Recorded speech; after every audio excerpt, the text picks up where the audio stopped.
ሰሞኑን የኒውዮርክ ያለው እንደምታውቁት ትልቁ የዘመናዊ ስነ ጥበብ ሙዚየም ሞማ የሚባለው ሙዚየም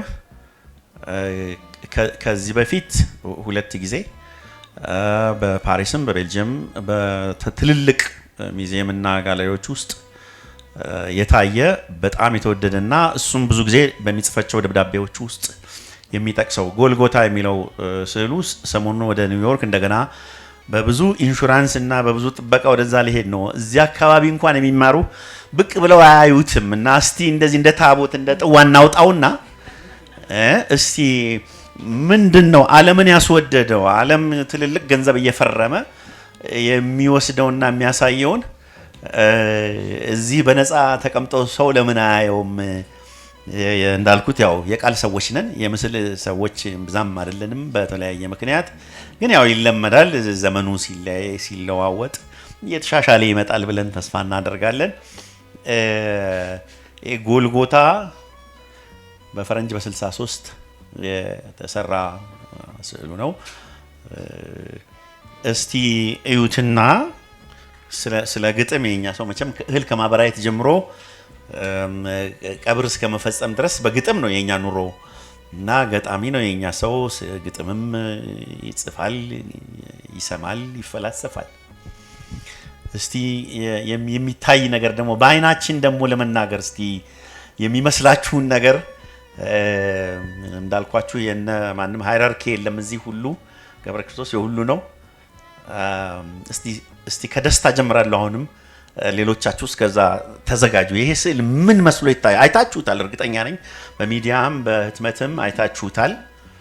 እስቲ ግጥሙን ስትሰሙ እንደሚነሽጣችሁ ሁሉ እዚህ ጋር ምን ሰማችኋል? እስቲ ደስቲ ትጀምርና። ገብረ ክርስቶስ ይሄን ስራ ሲሰራ እኛም እዛው ነበርን። ገብረ ክርስቶስ መጀመሪያ ሞቅ ያለ ሰው ነው። ሲናገር የሚስብ የሰው ቀልብ የሚስብ ሰው ነበር፣ ፈጣሪም ነበር። በእውነት ለመናገር እኔ ገብረ ክርስቶስን ኳሊቲ ገብረ ክርስቶስን እውቀት የመሰከርኩበት ለምንድን ነው? አሜሪካን ሀገር ዩኒቨርሲቲ ገብቼ በአርት ዲፓርትመንት የአርት ዲፓርትመንት ኃላፊው ጄሪ ስላታም የሚባል የኔ አድቫይዘር ነበር። እኔ ሌላውን ትምህርት በትግል በሌሊትና ቀን እያጠናሁ ሳልፍ እነሱ የኔን ስዕል ሰብስበው ዩኒቨርሲቲው ኤግዚቢሽን ያደርግልኝ ነበር። ስለዚህ ምስክርነቱ ምንድነው? ገብረ ክርስቶስ ሊቅ የነበረ 5 ዓመት ሲያስተምረን ስለ ኤሪያው ብርሃንና ጥቁርና ነጭ ምኑና ምኑ ከጎን ምን ያህል መሆን እንዳለበት ዋናው ሳብጀክት ምን መምሰል እንዳለበት ይሄ ሁሉ ጥበብ ለምሳሌ ከኋላ ያሉ የተሰቀሉ ሰዎች ኮምፖዚሽኑ በጣም ሊቅ ነው። ሊቅ መሆኑ ሊቅ ሰው ያስተማሪ መሆን የገባኝ ደግሞ አሜሪካን ሀገር ዩኒቨርሲቲ ሆኜ ዩኒቨርሲቲው ሲያደንቀው የኔን ስራ ግብዣ ሲያደርግ የኔን ስዕል ወስደው ትልቅ ኤግዚቢሽን ሲያደርጉልኝና ገንዘቡን ሰብስበንኛ ተማሪዎች ስለሆነን የትም ነው የምንሄድበት። ግን ምን ያህል አድናቆት እንደነበራቸው በኢትዮጵያ አርት ራሱ። ግን የገብረ ክርስቶስ ደግሞ ልዩ ሞደርን አርት መጀመሪያ ያስገባ ሞደርን አርት ኮምፖዚሽኑን፣ ባላንሲንጉ፣ ሚዛኑ፣ የቀለማት ሚዛን ምን መሆን እንዳለበት ቀለሙ እንዴት መገናኘት ከምን ጋር ቢሆን ምን ያህል ስፋትና ሼፕ መኖር አለበት ከአንድ ቀለም ጋር ሲሆን የራሱ ካልኩሌሽን ያለው የራሱ ጥናት ድርሰት ያለው ነውና የገብረ ክርስቶስ ስራ ሊቅ የትም ቦታ ሊቅ ነው። ስለዚህ ገብረ ክርስቶስ ይሄ ስዕል ሲሰራ የተወነጨፉት እጆቹ በቀይ ቀለም ባክግራውንድ ነጭ ሆነው ጥቁር ሆነው ከሩቅ ነጮች ይታያሉና ሚዛኑ ርቆ ወይም ተለጥፎ እንዳይቀር እንቅስቃሴም እንዲኖረው አድርጎ አስቦበት ሙዚቃ ድርሰት ነው ራሱ እና የገብረ ክርስቶስ የትም አይገኝም። ገብረ ክርስቶስ በጣም ሊቅ ነው። ቴንክ ዩ ደስትዬ። ሰዓሊ ያልሆናችሁ ማናችሁም ሰዎች እስቲ የሚሰማችሁን ፕሊዝ ልሞክር። የሎሬት አርቲስት ደስታ ልጅ ነኝ። የገብረ ክርስቶስ ያው ገብረ ክርስቶስን ከልጅነቴም ሲወራ በጣም ኢምፓክት አለው ህይወታችን ላይና ይሄ ስዕል አይ ቲንክ such a strong emotional ኤነርጂ ይሰማል። የኢየሱስ ክርስቶስን ስቅለት የሚያሳይ ነው። ስቅለቱን አብስትራክት እና ኦልሞስት የኢሞሽናል ኮኔክሽኑ ነው የሚታየኝ። ያ ፓወር the power behind the pain, there is pain behind it እና ህመሙን ነው የሚታየኝ እና በጣም ወደው ስዕል ነው። ቴንክ ዩ ፌቢ። ሰዓሊ ያልሆናችሁ ሰዓሊ ያልሆናችሁ እሺ፣ አመሰግናለሁ። ለመጀመሪያ ጊዜ የዚህን እውቅ ደራሲ ሰዓሊና የኢትዮጵያ ሀብት የሆነ ሰው በዚህ ቀን ተገኝቼ ለማክበር በመታደሌ ደስታዬ ወሰን የለውም። በዚህ ስዕል ላይ እሱን ሆኜ መናገር ሳይሆን እንደ አንድ ዜጋ እንደ አንድ መሀይም ልበለው ብዙም የስዕል እውቀቱ እንደሌለኝ ስለማውቅ ነውና ግሩም ነው የሚታየኝ። ወቅቱን የዋጀ በተለይ በአሁኑ ሰዓት ሃይማኖታዊ ቢሆንም ጌታ ኢየሱስ ክርስቶስ በተሰቀለ ጊዜ ሁለት ወንበዴዎች ከጎንና ከጎን አብረው እንደተሰቀሉ ሁሉ የሚያጠይቅ የሚያሳይ ከመሆኑ አልፎ ቀዩ የደሙ እንጥፍጣፊ መሆኑ ስጋዬን ትበላላችሁ ደሜንም ትጠጣላችሁ ብሎ ያለውን አምላካዊ ቃል የሚገልጽ መሆኑ ፍጹም ግሩም ያደርገዋል። ጥቁርና ነጩ ደግሞ የዚህን ዓለም ደስታና መከራ በይበልጥ ጥቁሩ እንዳመዘነ እንደምታዩት ጥቁሩ ዓለም የችግር የምድር ስቃይ ቦታ መሆኗን የሚያሳይ በመሆኑ ለእኔ እንደዚያ ይታየኛልና ግሩም ስዕል ነው። በጣም ግሩም ስዕል። አመሰግናለሁ። እግዚአብሔር ይስጥልኝ። ሰዓሊ አይደለሁም፣ ስዕል አያለሁኝ። እዚህ ስዕል ላይ ክርስቶስ ተሰቅሎ ነው ማየው። እኔ ማምነው ሞትን ያሸነፈውን ክርስቶስ ነው። ተሰቅሎ ቢቀር ኖሮ ማልቀበለው ነበረ። ግን ይሄ ደግሞ ስቅለቱ ሂደት ነው።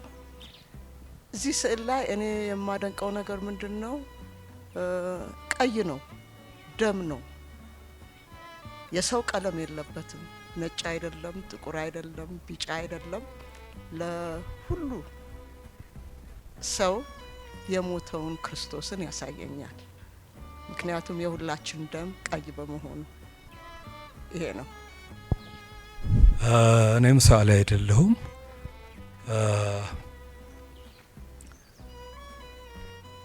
ሁለት ነገር ነው ማለት የምፈልገው። አንደኛው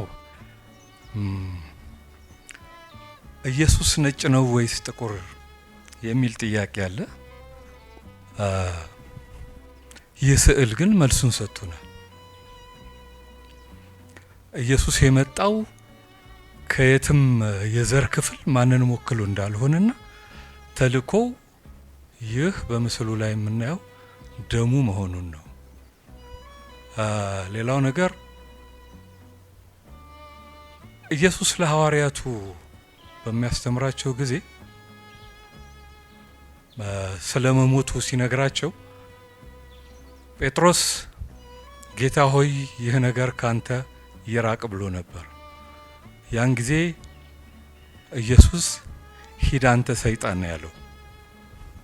ምክንያቱም የኢየሱስ የመምጣቱ ተልእኮ ዋናው ቁም ነገር ደሙን በማፍሰሱ ላይ በመሆኑ እነዚህ ሁለት ነገሮች ኢየሱስ ከስጋው ይልቅ የመጣበት ዋናው ተልእኮ ደሙ መሆኑን ያሳያል። ገብረ ክርስቶስ ገብሬ ይህንን ነው በየትም ዓለም ያልተገለጠውን ይህንን ነገር ነው ገልጦ ያሳየን። ተልእኮው ደሙ መሆኑ፣ ስቅላቱ ደሙ መሆኑ። እንግዲህ አንድ ሰዓሊ እንዳልሆነ ሰው የገባኝ ይሄ ነው። አመሰግናለሁ። እሺ አመሰግናለሁ። ገጣሚም ደራሲም ተዋናይም አይደለሁም። በቤተ ክርስቲያን ቋንቋ ጨዋ ነኝ። ግን አንድ ነገር ፈንቅሎኝ ነው የተነሳሁት። የዛሬ 18 ዓመት ለአንድ ወዳጄ ጓደኛዬ ቴዲ አፍሮ ስለዚህ ግጥም ስለዚህ ድንቅና ረቂቅ ጥበብ ቴዲ አፍሮ ከገጠመው ላይ በመነሳት እውቀትም ባይኖረኝ ለኪነ ጥበብ ፍቅር ስላለኝ አንድ በጣም አጭር ስንኝ ለአንድ ወዳጄ የኪነ ጥበብ አፍቃሪ ላኩለት ባለ 4-5 መስመር እንዳቀርብ ይፈቀድልኝ። ምንድነው የምትለው? ከላይ ይሄ እዚህ የሚታየው ድንቅ ጥበብ ስዕል ከላይ ልኬለት ከስር ምን ብዬ ጽፌለታለሁ? የጠቢቡን ስራ ጠቢብ ሲጠበበው ክርስቶስ ፍቅር እንጂ ብሔር እንደሌለው በፊት ቀለም ሳይሆን በደሙ እንደዋጀው የትላንቱን ጠቢብ ሸራ ላይ አደማው። ገብረ ክርስቶስም ሸራ ላይ አድምቶ የዚህኛው ጠቢብ ከዛኛው ላይ አይቶ ቴዲ ከሸራው ላይ በብሩ ቀድቶ እውነተኛውን ደም አሳየን አጉልቶ። 2002 ዓመተ ምህረት ሚያዝያ 2 ቀን። አመሰግናለሁ። ወምድርን ይትገብር ፋሲካ ታሐጺባ በደመ ክርስቶስ አለቃ ደስታ ነጎም እሱም ቤተኛም ስለሆነ ያችን በደንብ አድርጎ ያመሰጠራት ነች። ግብረ ሕማማትን የግብረ ሕማማት ሌላ ቨርዥን ነው የምናየው ያለው የሰውን ልጅ ስቃይና ተስፋ ለማሳየት ከዓመተ ፍዳ ወደ ዓመተ ምህረት የመሸጋገሩን ይሄ የምናውቀውን ባህላዊ መንገድን በአዲሱ በዘመናዊ ጥበብ ስልት የሳለበት ነውና አሁን 7518 ዓመተ ዓለም ስንል 5500 ዓመተ ፍዳን አሳልፈን ነው። ስለዚህ ራሱ ባህረ ሐሳብ ነው እና ያንን ያው ሲፈከር ስምና ፈትል ሆኖ የሚመጣ ነገር አለው። የሰው ልጅ እያየ ያለው ስቃይ እንግዲህ ከዛ ስቃይ በኋላ እንግዲህ በተስፋ ተሃድር ነፍሴ ነው ተስፋ ይኖረናል ብለን እናስባለን። ክብረት ይስጥልኝ። እሺ መጨረሻ ከሌለ ፈላስፋውና ሊቁ ጓለ ስለዚህ የጻፉትን አንድ 5 መስመር ሳሊ ባህሩ ያነብልናል። ሌላ የምትናገሩ ካላችሁ ከዛ በፊት የሚገርም ነው የሰው አረዳድ። እኔ እኮ ይገርመኛል። አይገባኝም የሚባልበት ሀገር አይደለም። እንዲህ አይነት ፈላስፋ በሞላበት በጣም ጉደኛ አንደርስታንዲንግ ነው የሰማነው እውነት ለመናገር እና ስዕል አትሽሹ ለማለት ነው። ይሄ ጽሁፍ የጻፉት ሊቁ ዶክተር ጓለ ገብረ ዮሐንስ ይባላሉ እና እሳቸው በገብረ ክርስቶስ ደስታ ኤግዚቢሽን ላይ የመግቢያ ጽሁፍ ይጽፋሉ። የተዘጋጀ ነበረ እና ምናልባት አይ ቲንክ ዩኒቨርሲቲ አካባቢ ይኖራል ይሄ ጽሁፍ ወይም አንዳንድ ሰዎች ጋር ሊኖር ይችላል። በካታሎግ ታትሞ የወጣ ነው እና እንዲህ ይላሉ። አጠቃላይ ነው እሳቸው እንትን ያደረጉት እዛ ጽሁፉ ላይ ይህንን ምስል ይገልጹታል። ግን እንዲህ መጨረሻ ላይ ምን ይላሉ? ዶክተር ጓለ ገብረ ዮሐንስ ስለተዋጣ የስነ ጥበብ ስራ እንዲህ ብለዋል። አንድ ትልቅ የስነ ጥበብ ስራ ተቀዳሚ ምሳሌ የሌለው እምሃብ አልቦ እንደተገኘ የሚቆጠር ነገር ነው። የማይመለስ የማይደጋገም ለሁል ጊዜ ብቻውን የሚዘልቅ ካስገኘው ጠቢብ ጋራ ውስጣዊ ነፍሳዊ ግንኙነት ያለው ረቂቅ ፍጥረት ማለት ነው። የጊዜና የቦታ ድንበር ወይም ውሳኔ የማያግደው ዓላማው ዘላለማዊ ዩኒቨርሳል ኢንተርናል ዋጋ ያለው ነው ይላሉ። በጣም ነው የምናመሰግነው በኃይሉንም ዶክተር ጓለንም። በጣም እንግዲህ ሰው ለየራሱ ሁሉም በየራሱ ኤክስፒሪየንስ በየራሱ እውቀት በየራሱ ልምድ ነው የሚረዳው። ያው እንደ ቁርጥ እንዳለ መጀመሪያና መጨረሻው እንደለየለት ጽሁፍ ከዚህ ውጪ ትርጉም የለም የሚባል አለመሆኑ ነው የስዕል መልካምነቱ። አንድ ሰው ይናገራሉ፣ ከዛ በኋላ እንጨርስና ጥዋውን ወደ ቤቱ እንመልሳለን። አመሰግናለሁ በቄ። ስለዚህ ስዕል እኔ ብዙ የስዕል ምንድነው ክሪቲክ ልሆን አልችልምም እውቀቱም የለኝም። ግን አንድ ከስዕል ደስ የሚለኝ ነገር ወይንም ማደንቀው ነገር የሚሰጥ ኦቶኖሚ ነው። እንደፈለጋችሁ ተረዱ። ማንም ይሄንን ሊፈቅድልን ባልቻለበት ባልሆነበት እንትን በፈለገን መረዳት እንድንረዳ የሚሰጠን መብት የስዕልን ላዕላይ ነገር ይሰጠኛል ወይንም ይስበኛል። በዚህ ምክንያት አሁን ብዙ ሰው የየራሱን ኢንተርፕሪቴሽን ሰጥቷል። ይህን ስዕል እኔ ሳየው ስለ ደም ትንሽ ኤምፋሲስ ተሰጥቶ ተነግሯል። እናም የሚታይ ነገር ነው ደም። ይሄ ደም ለእኔ የሚሰጠኝ ትርጉም ምንድን ነው የሚለውን ነው ማለት የምፈልገው። እውነት ነው፣ በደሙ ነው ዓለም ነፃ ትወጣ ዘንድ የክርስቶስ ሚሽን ያ ነው። እነዚህን የደም ፍንጣቂዎች ስናይ መቼም ወደ ታች የሚታየው የደም ጎርፍ የሚመስል ነገር ሳይሆን የሚፈናጠቀውንና የእጁን ዳይሬክሽን ነው የማየው እዚህ ስዕል ላይ። የሚፈናጠቀው ምንድን ነው ሪፕሬዘንት የሚያደርገው ብዬ ሳይ መቼም ገብረ ክርስቶስ ሳይረዳውም የሚቀር አይመስለኝም። ደም እንደዚህ ወደ ጎን በፊሊት እቃ ካልሆነ በስተቀር ሊነፋ አይችልም። ስለዚህ እኔ የሚመስለኝ ይሄ ደም ክርስቶስ ያስተማረው ትምህርት ነፃ እንደሚያወጣንና በዓለም ሁሉ እንደሚሰራጭ ያሰመረበት ያ ደም ሪፕሬዘንት የሚያደርገው የክርስቶስን ትምህርት መሰራጨትና ኃይል የሚያስተሰርየን ነፃ የሚያወጣን እሱ ትምህርቱ ነው። ያ ትምህርት ነው ጋይዳንስ የሚሆነን በዚህ ዓለም ስንኖር የሚለውን እና የዛን ትምህርት የመሰራጨት ኃይል ነው የሚያሳየው ያ የተሰራጨው ደም ብዬ እንደዛ ነው የማየው። አመሰግናለሁ።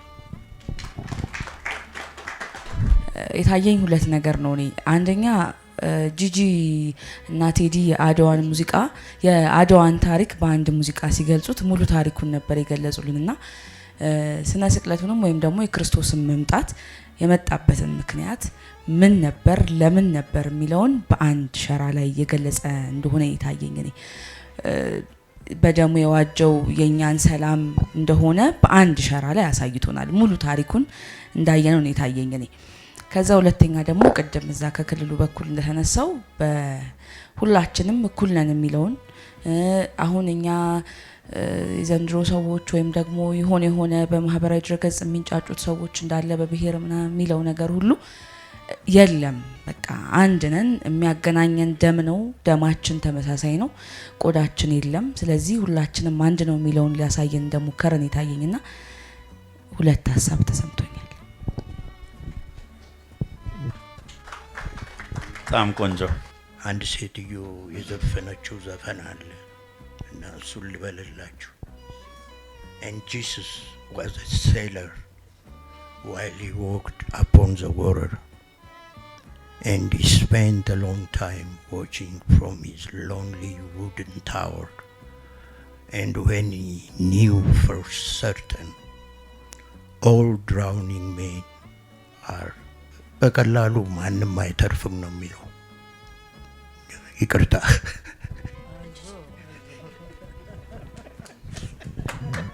ከእናንተ ነው እየተማርን ያለ ነው ያላችሁት ሁሉ መቼም እዚህ ትረካ ከጀምሮ እስከ በጣም በሚወደድበት አገር ላይ የሚታወቅ ርዕሰ ነገር በጣም የተወደደ የተለመደ ዓለም ላይ የታወቀ ስነ ስቅለት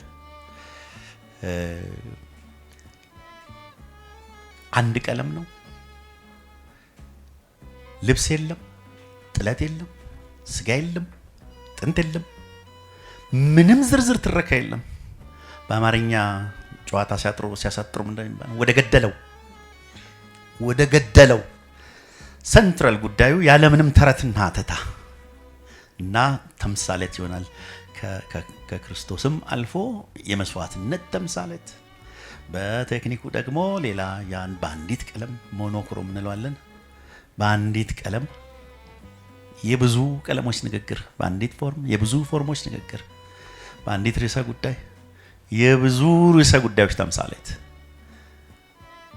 ሀተታ መናፍስት የለበትም እና ያላችሁት ብዙ ነው፣ ያላችሁት ልክ ነው። ከዚህም በላይ ልትሉ እንደምትችሉ አስባለሁ። እንኳን አደረሳችሁ። ኃይለ ማርያም እባላለሁ። ያው አሁን ግን ህግ ለመሻር ሞክራለሁ። የሚፈቀደው አንድ ግጥም ይመስለኛል። እኔ ግን አንድ ከጋሽ ነብይ መኮንን አንድ ደግሞ ከገብሪ አሁንም ሁለተኛ ህግ ልጥስ ነው። ከገብሪ እንደገና የሚለውን ነው ድጋሚ ማንበብ የምፈልገው። ያው ምክንያቱም ገብሪ የሚናፍቃት ኢትዮጵያ እኔም ተናፍቀኛለች። እኔውም በዚህ ባለውበት ይጅ የገብሪ ማህሊዎች ነበሩ ሊያነቃቁኝ የሚገባው ግን ያው ገብሪ የሚናፍቃት ኢትዮጵያ ስለምትናፍቀኝ ያው የገብሪን እንደገና የሚለውን ድጋሚ ያነብባችኋለሁ። ይቅርታ። ይናፍቀኝ ነበር ዞሮ ዞሮ ከቤት ይላል የኛ ተረት።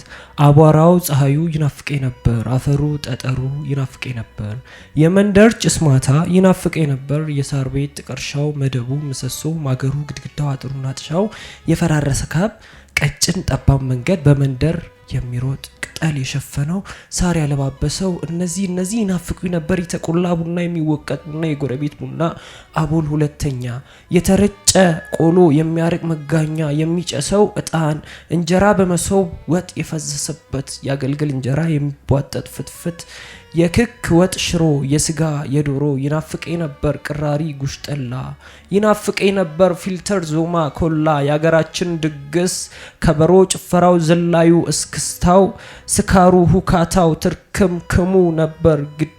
ግፊያው ትንቅንቁ ኳኳታው እርግጫው ዘፈን ድብልቅልቁ አሾይና ወይና እስቲ እንደ ጎጃሞች አስዮ ቤሌማ ኦሆሆ አሃሃ የቄስ ትምህርት ቤት የህፃናቱ ድምፅ ሃሁ ሂሃ ዜማ ነበር ይናፈቀኝ።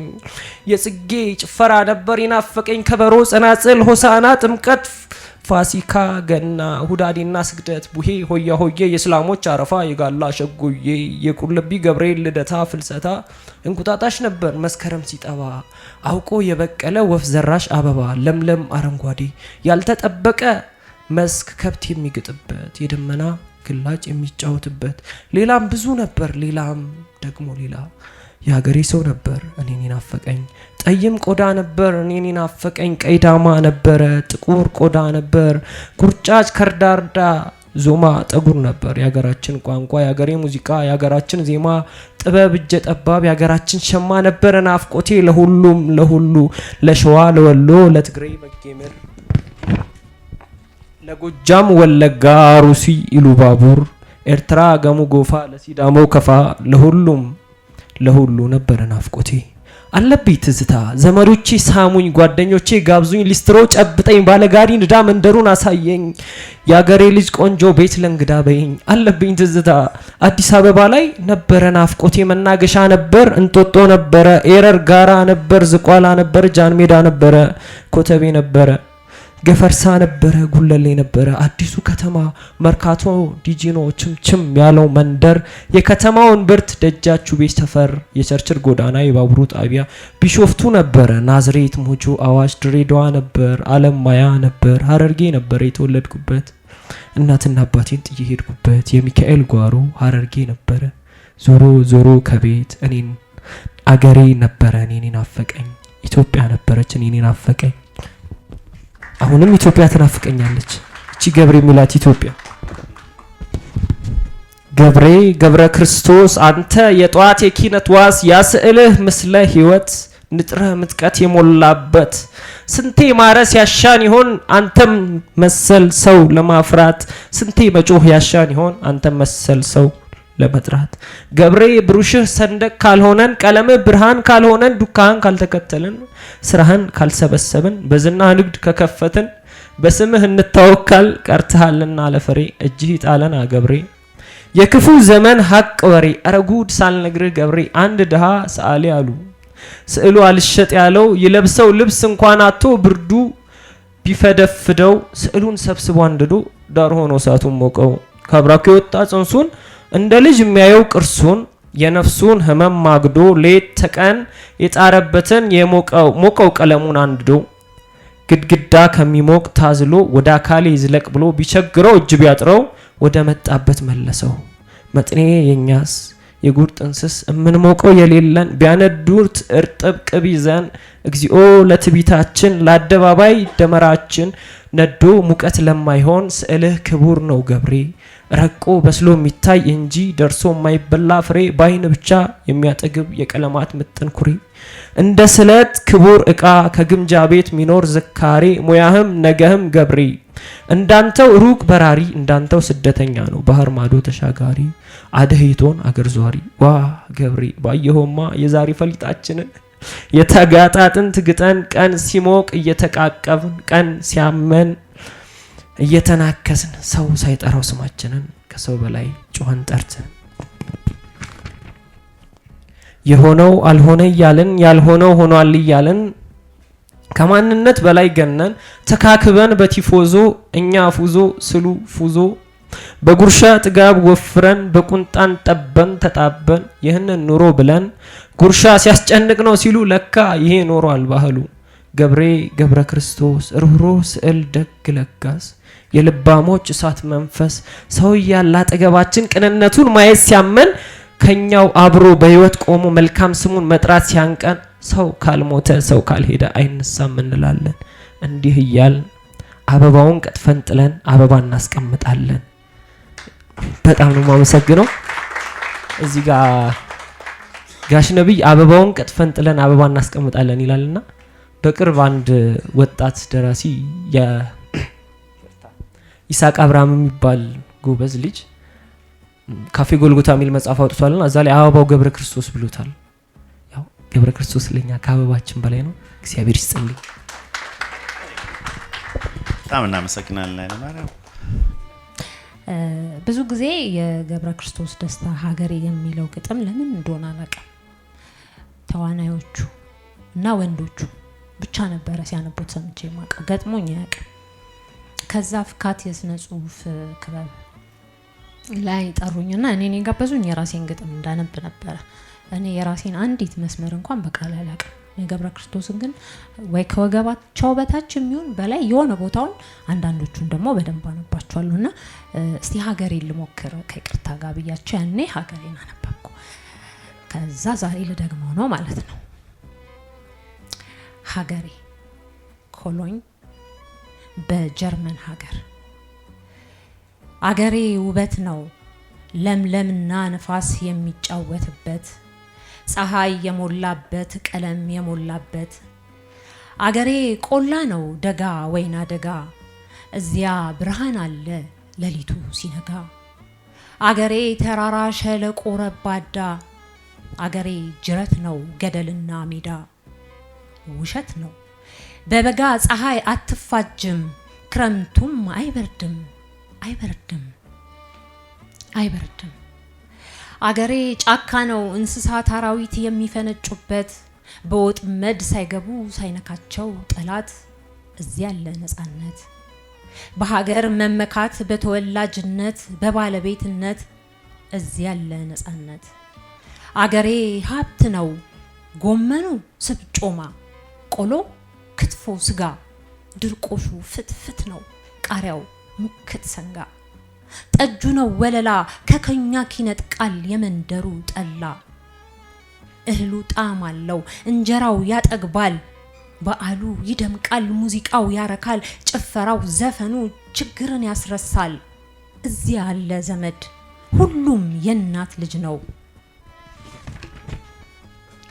ሁሉም ያባት ልጅ ነው ጠላትም አንዳንዴ ይመጣል መቃብር ባላጋራም ቸር ነው ያገር ልጅ ሲቸገር ገነት ነው ሀገሬ ምን ነው ምን ሲደረግ ምን ነው ለምን እንዴት ዘራፊ ቀማኛ ምቀኛ ወንበዴ ጥርኝ አፈር በጁ ስንዝር ወሰን አልፎ የተቀደሰውን የአፍሪካ ላይ ደሴት ባያገኝ ለማርከስ ጠላት ይመኝ እንዴት እምቢኝ አሻፈረኝ አሻፈረኝ እምቢ መቅደስ ነው ሀገሬ አድባር ነው ሀገሬ እናትና አባቴ ድኸው ያደጉበት ካያት ከቀድማያት የተረካከቡት አፈር የፈጩበት ጥርስ የነቀሉበት አገሬ አርማ ነው የነፃነት ዋንጫ በቀይ የተጌጠ ባረንጓዴ ቢጫ እሾህ ነው ሀገሬ በጀግናው ልጅ አጥንት የተከሰከሰ